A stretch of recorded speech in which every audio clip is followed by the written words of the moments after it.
Northeastern University, whose forthcoming book, Rules for Rebels, deals with militant groups across the world. He joins us from Boston via Skype. We appreciate your time very much. So what is the significance of what has happened in Dara? I think that the retaking of this city does in fact signal the end of the revolution. Of course, the revolution started there, and now in a sense it's ending there. However, I think a distinction needs to be made between the revolution and the war. The war is still very much on. Political scientists have published many different studies on civil wars.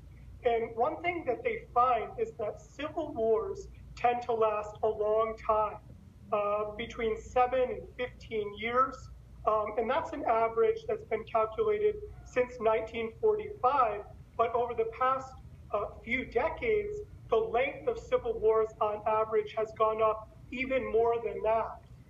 And you compare that to wars between national militaries, which on average last about 6 months. And so one could readily see why this war will continue. Furthermore, let me just add a couple other things from political science is that there are a couple other factors which can extend civil wars. One is external involvement, and the Syrian civil war has loads of external involvement on both sides.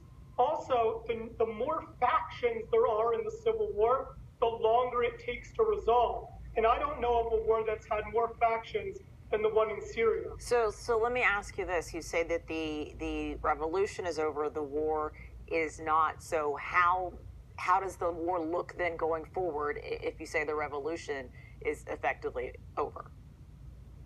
Sure. I mean, in concrete terms, I think that some of these rebels will move to Idlib. And I think that the Syrian Arab Army is going to continue to go south. I know that there's an Islamic State presence there, a small one. And so, yeah, the south isn't completely secure. But the big fight is against Idlib. And so, you know, we've all been waiting for this.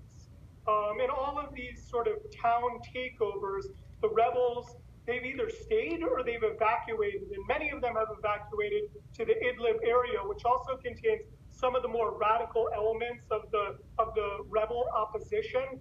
And so it's really been just a matter of time before the regime went after these guys. And now I think it's going to happen sooner rather than later. All right. Max Abrahms, thank you very much for joining us. We appreciate it.